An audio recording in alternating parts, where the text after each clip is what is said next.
All right. And if everybody could mute, also I need everybody to mute so we don't get background noise for the recording. So welcome everyone. This is our best practices to achieve optimal health when you're over 40. So tonight, Tiffany and I are just going to share some tips on the 6 topics that we cover in our hot and bothered group, which we'll tell you about. But first of all, I just want to make it clear for everybody, perimenopause is that transition from our cycling years. Like it can start anywhere, like in our mid 30s and up. And so it's that period of time where things start to go wonky. And then full menopause is when you haven't had a period for 12 months. I heard on a podcast yesterday, someone said that menopause was actually only one day, and it was the day after you hit the 12-month mark that was menopause, and then you're post-menopause. So I thought that was kind of funny. But so symptoms of perimenopause are like changes to your cycle, heavier or lighter periods, hot flashes, night sweats, difficulty sleeping or falling asleep, mood swings, abdominal weight gain, brain fog. And actually, that's just like the tip of the iceberg. There are, I think one time I was doing, research, and there's like 170 symptoms of a perimenopause. Like there's all these things that can happen. Some people get skin issues and rashes, and like there's just all kinds of things that could happen. But those are kind of like the most common ones. So we're going to share some best practices and tips for reducing or minimizing those symptoms, during this time of our life. We do want to be clear that there is no one size fits all, that not everybody, is going to get the same result of doing a certain thing. And we also want to be clear that if you are, don't change anything that doesn't need to be changed. We don't need to fix something that's not broken. Like that tends to be something that we, try to do all the time. We're like looking to fix something when it's not broken.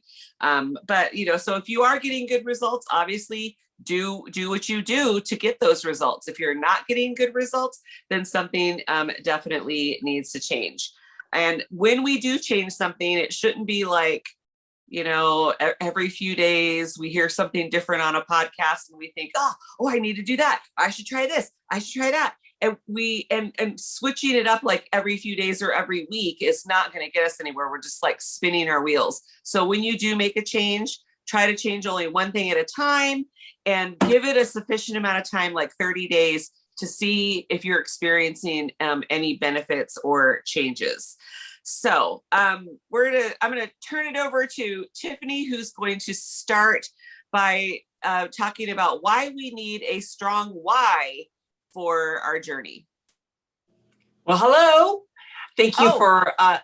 You know what? I forgot that we have to introduce ourselves. So you introduce yourself. All right, I will introduce myself. So I'm Tiffany Davis. I am a certified keto and carnivore coach. I'm also a bioenergetic practitioner. That's a whole different subject we could talk at another time. I specialize in mindset as well. So I'm very passionate about what I do. I have lost 150 pounds myself. I know what it's like to be obese. I was 319 pounds. So I'm passionate because I've lived it.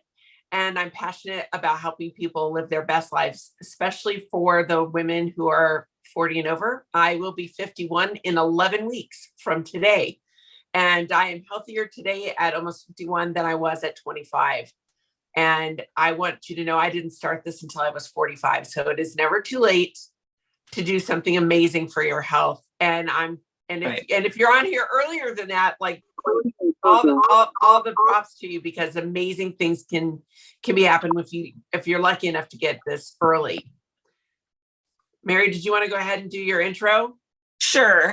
Real quick, I'm 51. I have been keto / carnivore, real food for going on 9 years, coming up on my 9-year anniversary. I reversed my diabetes. I got rid of my psoriasis and sleep apnea. I used to have asthma and allergies all the time. I got sick multiple times a year. I was obese. I was fatigued. I had to eat, it was very disordered with food and battling eating disorders my whole life. And keto definitely saved my life in regards to my health. And it became the vehicle I needed to go into recovery for my eating disorder. So that's mine in a nutshell. That's a great nutshell. I probably should have said that. Yeah, I reversed type 2 diabetes, fatty liver, insulin resistance, and PCOS, to name a few. Yeah. So it's amazing what the body can do and how much healing can happen through the right nutrition. Right. All right. So are we ready to get started? Yes. So one of the things that we cover, one of the 6 topics that we cover in our Hot and Bothered group is mindset. It is something that I am incredibly passionate about because I think when we start with mindset, we set a foundation for everything else. Because if you can't get our mind right, it's going to be really hard to change the other habits. So the first thing that I want to see women do is change why you're doing it, having a really strong why. A lot of us come to the table, we want to lose weight. And that is our only why. That's not wrong to want to lose weight, but it's not a strong enough reason to keep us going in the hard times, or we would have been successful 8-10 times ago, right? So we need to have a strong why. What does that mean? It's not a pant size. It's not a number on the scale.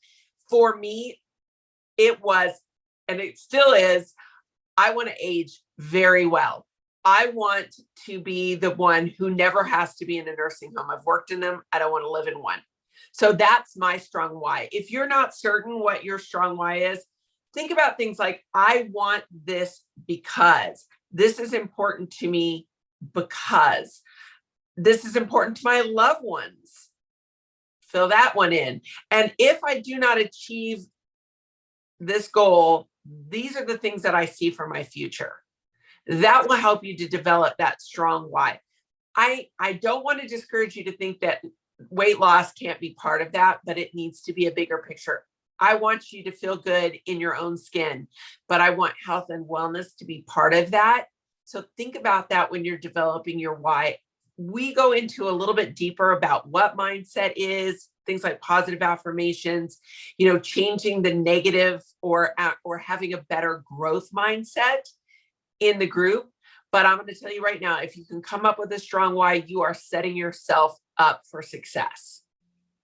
Yeah, it has to be, it just has to be compelling to you. Doesn't matter what anybody else thinks, right? As long as it's compelling to you, that's all that matters. Right. And whatever is the meaningful thing to you, what is your why, it doesn't have to make sense to anybody else. It just has to be strong enough for you to cling to it in those moments when you're not sure you're doing the right thing, or whether your temptation is going to win. Right. All right. So my first tip and best practice, and I know you've all heard this before, but you know what? It really can't be said enough, because I think for some people, they're not there, they're not there yet on really truly believing that this is the right thing, but always eat real food.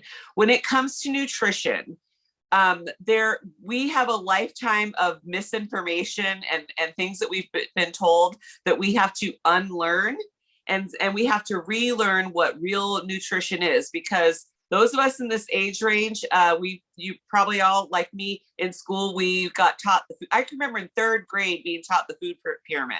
Okay. It's like deeply ingrained. I remember filling out the little worksheet, right? So that's stuff that it's just been crammed down our throat. And still to this day, even though we're in this like online space of keto, carnivore, all that, right? Like, so it seems like kind of obvious to most of us, but when we step outside that bubble, we can really see like how messed up it really still is, that low fat still is recommended, that seed oils are still called heart healthy, that cereals called heart healthy. Like, it's all this like crazy stuff that we have to unlearn. We have to make this paradigm shift to eating only real food and realizing and knowing and believing 100% that processed food is not what we should be putting in our mouth. Like, Nobody is going to convince me that Twinkies belong in our diet, like that it's, one of those things we should have in moderation. If it's in a box or a package, with very few exceptions, we shouldn't be eating it. 95% of what's in the grocery store should never go in our cart, make its way into our home, and certainly not into our mouth. So we always want to eat real food. That's where the real nutrition is. And, staying away from even the keto junk food and sweeteners. And I know that's controversial. Nobody wants to be told, don't do the sweeteners. And I am not saying never do sweeteners.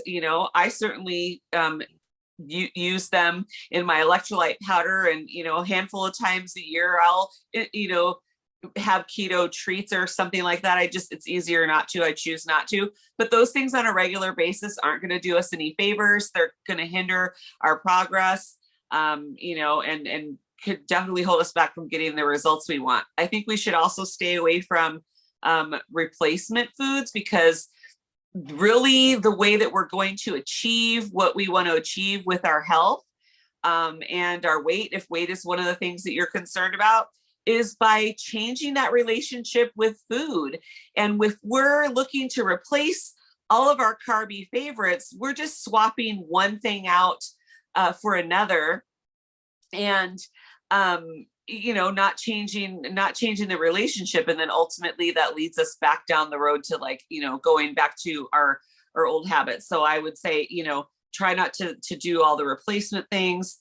And for those of us in the 40 plus age range, I know this is going to be very controversial, and especially Tiffany's carnivore, but I think she would definitely tell you that doesn't mean she never eats a carb. I am keto. I eat carbs. I don't tell. But I think that in our age range I very much dislike the word balance, but it's the only thing I can think of to describe it, is I think that in this stage of life, when we are eating real food, that some of us may require more balance than a typical carnivore or keto diet would suggest that we do. And by that, I mean, eating, maybe having more carbs, that maybe some people need more carbs than other people. And I don't like that word either, need, but maybe you'll find them more useful. Maybe it's more useful for one person to have 30 to 50 a day versus somebody else who has severe insulin resistance and over 100 pounds to lose. And maybe they're better off, sticking more towards, 20 or less. And having lots of carnivore days and things like that. So because as women, we have a 28-day, or we're supposed to have a 28-day hormonal cycle, our everyday can't look the same all the time. That's one of the things that we're going to address in the Hot and Bothered group is, how should it look for us? Because, a lot of times when we hear about certain studies and certain results that people get, it's based on results that, a lot of the studies that happen, they're not even done on women, let alone women our age. They're done on men. And then women here, we just get like a little, clip and we try to make a change, and it's not even something that's appropriate for us or may work for us. So I think, if we just focus on eating real food, that real food is our friend.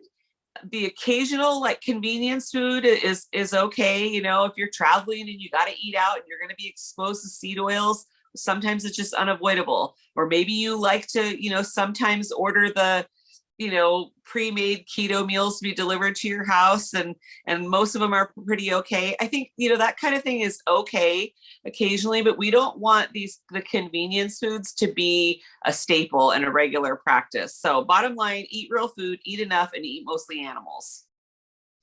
Can I just add something to that? Yeah. So I think some of us, when we're coming into this space, when we hear real food, it's been such a long time that that particular, statement might seem unfamiliar or confusing. So a lot of times I will say single ingredient food because, real food doesn't have an ingredient list. When I go buy a ribeye, it doesn't have 14 different things included in that. Right. And so if you can focus on single ingredient foods, you're going to be best. That's going to be your best practices for making sure that you're getting to that real food, whole foods, right? If it's got a list of ingredients and half of them you can't pronounce, that doesn't qualify. Put it back. Set it back. Run away. And as far as the carbs go and things like that, again, we will both agree that it is very bio individual. I do very well on almost no carbs. I will occasionally eat a pickle there or an avocado, and I'm still very much a carnivore because that's going to happen very infrequently. I know there are carnivores on here and they have just went, but it's okay, guys. It's okay. It's okay. So, well, let's make it clear. Technically, the definition of a carnivore is someone who derives 70% or more of their calories from animal food. So you could eat a little bit of carbs every day and still be a carnivore. Yeah. But in this space, it gets kind of convoluted, and we can get very dogmatic, and they're like, everything that goes in your mouth must be, from an animal. Yeah. And I don't have a problem with that. You'll learn in time working through this, what is the best practice for you in that as a 40-year-old woman or older. Some people just do better with no dairy. Some are going to do fine with a little dairy. These are the tweaks that we learn as we spend time in this sphere and working with coaches. And that's kind of what we hope to help you guys figure out for yourself also. So let's go to fitness. One of Mary and I's favorite things to talk about. And if you follow either one of us on Instagram, we have a love of the weightlifting. So I couldn't not bring that because, and I've got my notes so I don't forget to say anything because I am almost 51. So I want to make sure I don't forget anything. Why do we need to be strength training? And it's never too late to start that. Let me tell you what we deal with at age 35. It can start as early as age 35. We've got sarcopenia, which is muscle wasting. We are literally losing the muscle from our body. So when we get on the scale and we've lost weight, we may be losing muscle and not actually fat. That's important to know. So the first reason that I want you to lift weights, and that doesn't matter if you need to start with 2-pound weights or you're only doing body weight, that's still lifting weights. Okay. Weight resistance. All right. We need to build muscle. We need to preserve the muscle we have, and we need to build the muscle that we want for a long, thriving life. It revs up our metabolism, and who doesn't want that? I love that it does this for me on the iPad. You reduce your risk of injury when you are strong. It includes breaking a hip, ladies. Most people don't understand this, but you break a hip before you fall. You don't fall and break a hip. Most of the women that have that happen to them, they have fractures already that have started in the hip. That's what causes the fall. Something to them, which brings me to my next point, increasing your bone density. Lifting weights and resistance training is going to protect you from osteopenia and osteoporosis, not calcium. Okay. Lifting weights. You lose real fat. Again, as I was talking about that, we all want to lose weight, but what we really mean is that we want to lose fat. So we lose fat, we replace that with muscle, not just water weight that we're losing or losing muscle. Here's one that I think we need to really think about in our busy lives. Weightlifting helps reduce stress and anxiety. It can even reduce your depression, boost your mood. It improves your sleep. And that is very, very important. We will be focusing on that more during the group, but sleep so important, right? You have improved flexibility. So a lot of us want a certain look, but we forget how important it is to be flexible. If you want to be able to stand up, move a certain way, you need your joints and muscles to be warm, flexible, pliable. That's very important. You're also going to increase your sensitivity to insulin. If you're having insulin issues, weightlifting is a great tool for that. You're going to feel more confident because you're going to be standing taller. Things are going to be tightening up. You will definitely be feeling more confident when you do that. It also reduces inflammation. And ladies, I know that that's a big buzzword. We hear that all the time on, on Instagram, on Facebook about inflammation. It's not just diet. Movement matters, and weightlifting is a great big part of that. Okay. It contributes to cognitive ability. So you want to think better. You want to prevent dementia and Alzheimer's. Nutrition, of course, number one on that one, but also exercise and weightlifting. There are studies out there that connect weightlifting to increase cognitive ability and to reduce the effects of dementia and Alzheimer's. Vitality. Now, we all talk about wanting to live a long life, but do we want to live a long life sitting in a recliner? Because my grandfather lived to his mid 80s, but the man spent the last 25 years of his life sitting in a recliner, watching Westerns from like the 50s. That is not a vital life. We want to thrive in our life. We want to be able to do whatever is on our list of to-dos, right? I want to be able to hike a mountain in my 70s. That's important to me. That might not be what you want. Maybe it's just to get on the floor with your grandchildren and not need help up. Vitality, right? And the last thing, it improves your chances to live longer. It is Dr. Gabrielle Lyons that says muscle is the organ of longevity. Mm-hmm. And ladies, I'm gonna tell you, you can't have too much muscle and you're not going to get bulky. I know that is the greatest fear. I'm going to tell you, I've been lifting for 5.5 years. I haven't got bulky yet. And I lift heavy and I lift often. Bulkiness is a very hard thing to achieve as women. Most of us will never be able to do that because we just simply don't have the genetics for it. We don't have the testosterone for it. We don't have the testosterone for it. We don't have the genetics for it. And we're not taking enhancements, right? So think about your muscle as the greatest asset that you have for a long life. And when you think about you don't have to have a gym membership to weight train, but it's wonderful to do that. And there's so many options. Planet Fitness, $10 a month. I mean, I could spend that at Starbucks in like 2 seconds.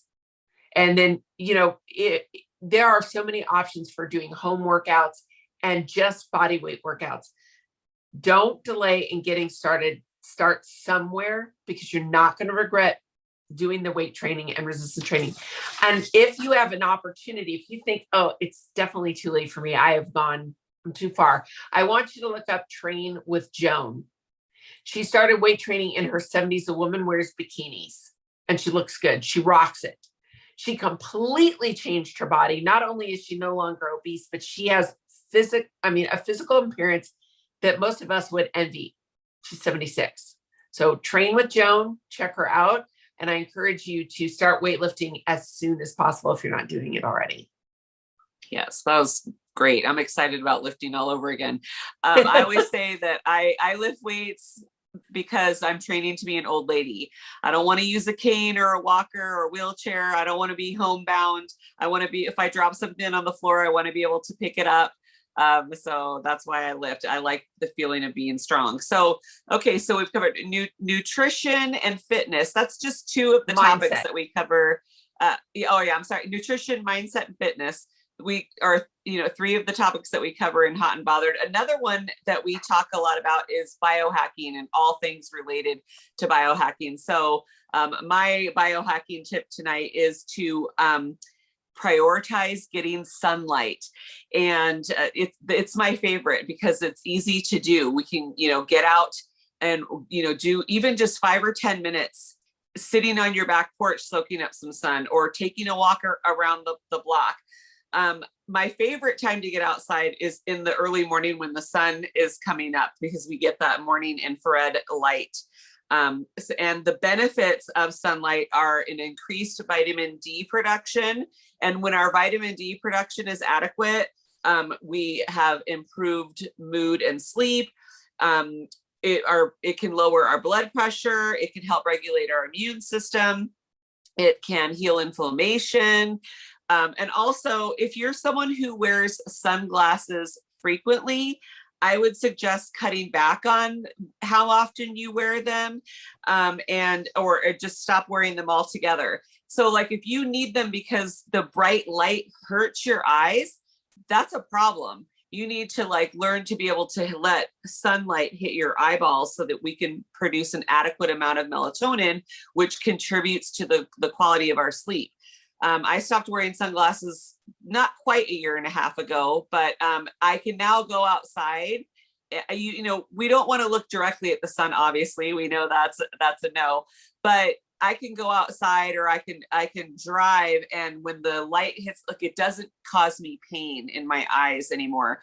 And that was why I would always put sunglasses on, because it would be painful when bright light hit my eyes, and now it doesn't. So you can, retrain, you can, train yourself for that by stopping wearing the sunglasses. And also you might want to consider wearing blue blockers when you're looking at screens, even during the day, but particularly once the sun has gone down. That blue light you get from, your iPad, your phone, the TV, your laptop, whatever, it's really not good. So get blue blockers for at least if you're going to be on any devices in the evening, and that will help you tremendously. So I would love to add, John is on here. I think she's got her blue blockers on. These are the ones that I wear. You can get them on Amazon. They're like $15, and they will just clip onto your glasses. So if you wear glasses and you would like to still be able to see when you're doing blue blockers, this is a great option. And sunrise and sunset light really can make a huge difference to your circadian rhythm. And we will be talking about that some more. But if you're having trouble sleeping and you're spending all day indoors, Mary's right on the money with that. You've got to get outside. You've got to get your sunlight. It is so important.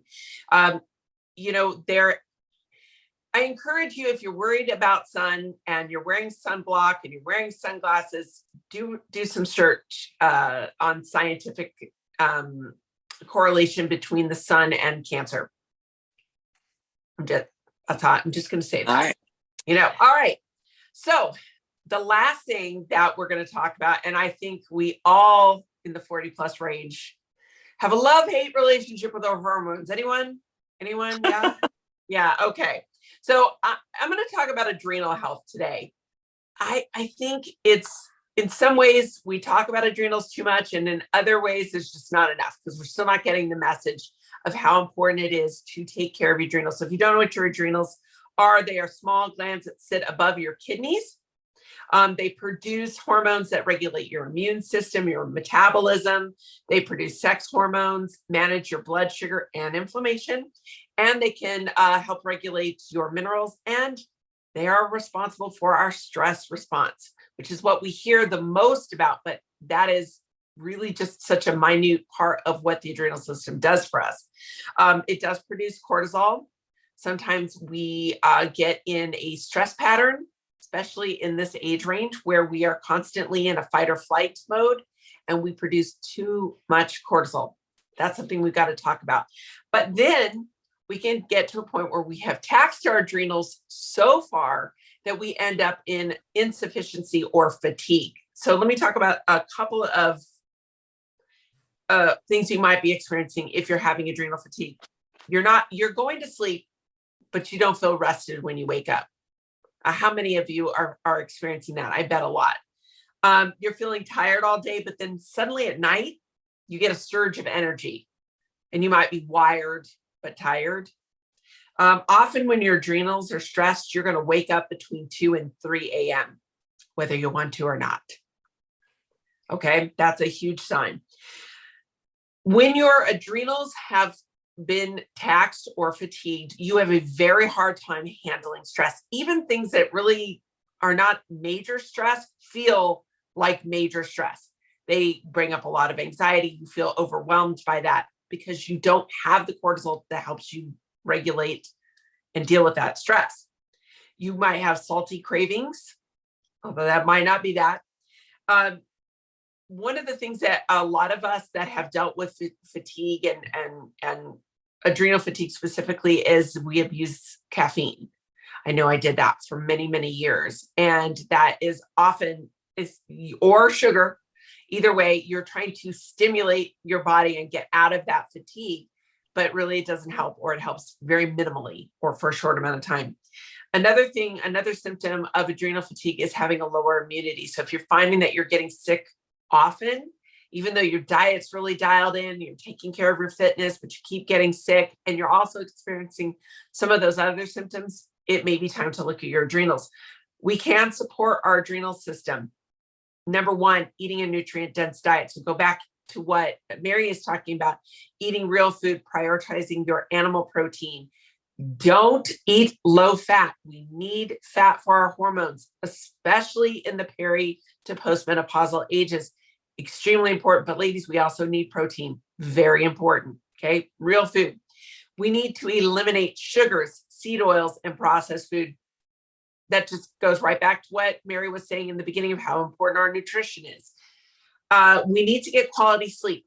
You're going to hear this on so many levels, not only with our hormones. You're going to hear from a biohacking point of view. You're going to hear about that for your mental health and for your cognitive abilities. If you are the person who is saying, I'll sleep when I die, you probably are going to bring that on a lot faster than you think. Sleep is restorative, and we need it. And if you are not giving yourself at least the opportunity to get 8 hours of sleep, you need to look at your schedule and make that a priority.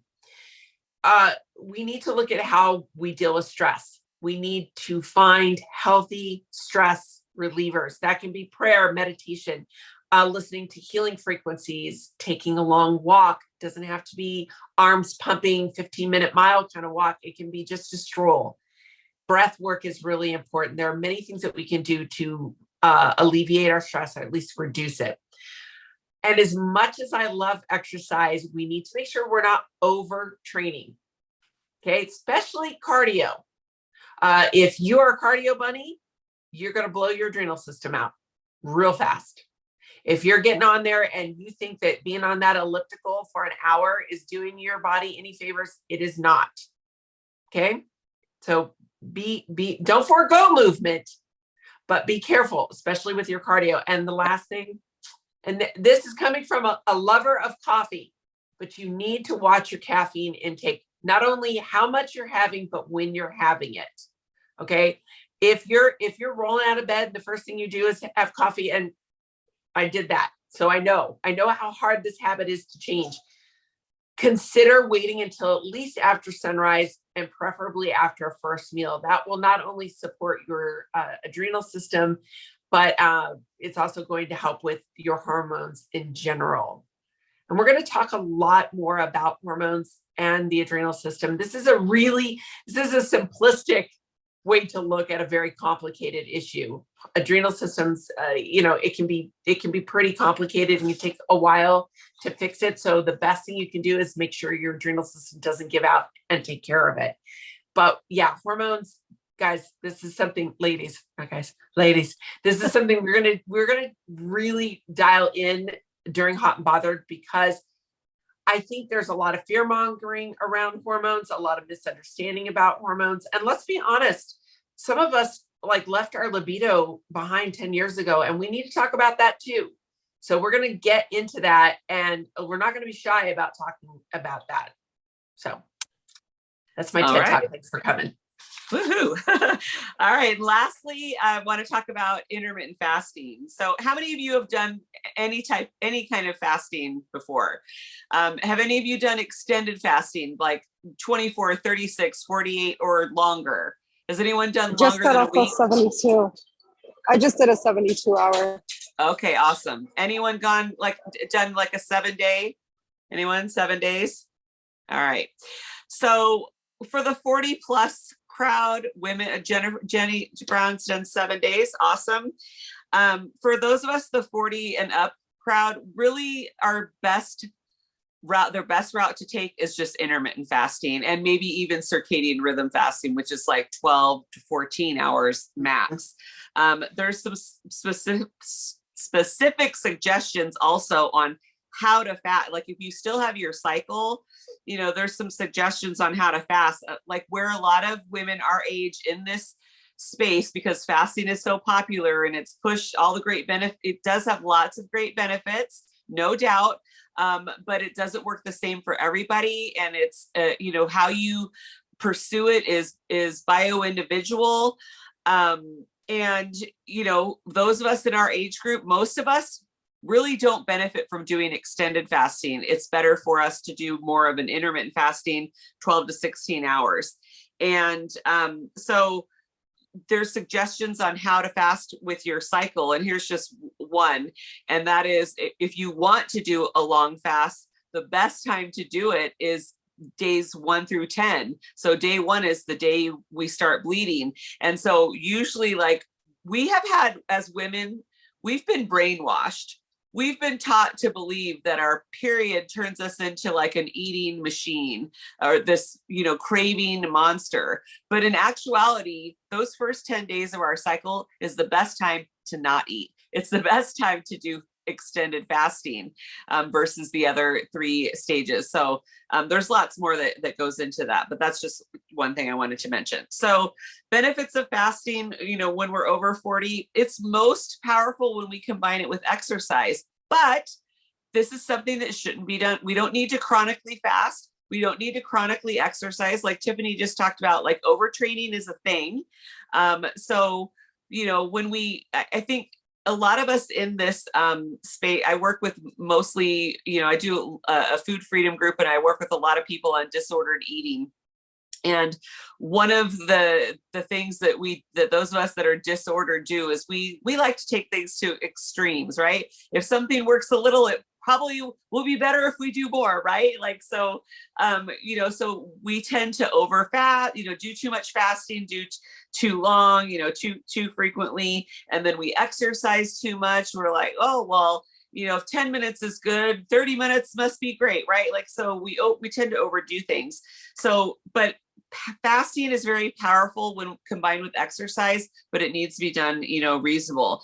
Fasting in ketosis protects our muscle while reducing body fat. So when we're fasting, our ketone production goes up when we tend to get into a deeper state of ketosis. So that's a great time to do some exercise because the ketones will protect our muscle.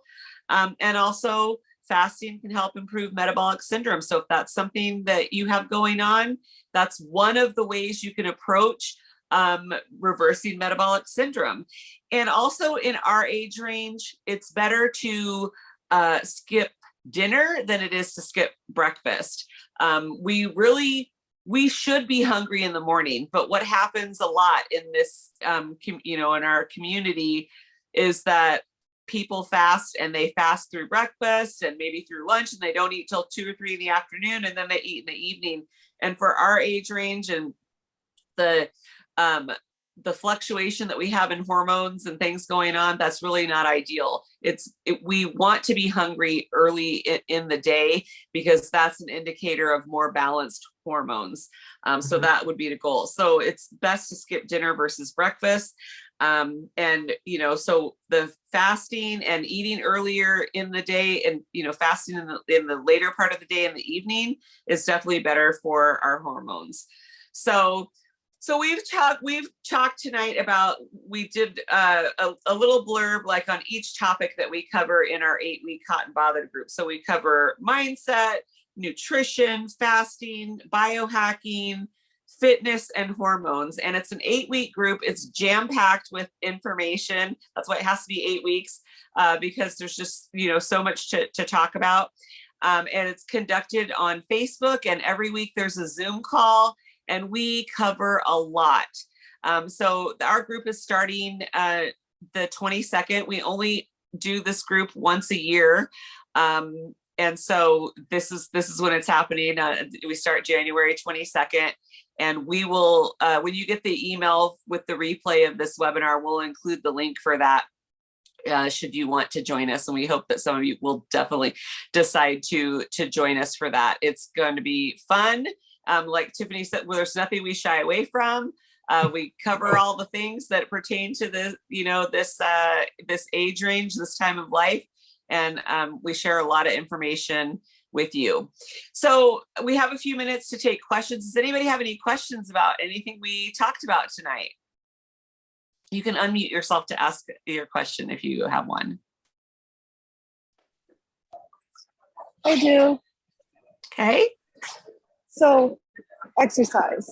This is where I struggle because I'm in the process of carnivore eating and living the healthy lifestyle of it, but also implementing exercise as well as losing the weight so that I can get to a point where I maintain. Why is it so hard? Pascal, you and I have been talking for a while, so Yes. I'll jump on this one. One, I think we've got to work on that mindset component. That is absolutely important. And if you know what we've talked about before is laying that foundation, which is food and fitness.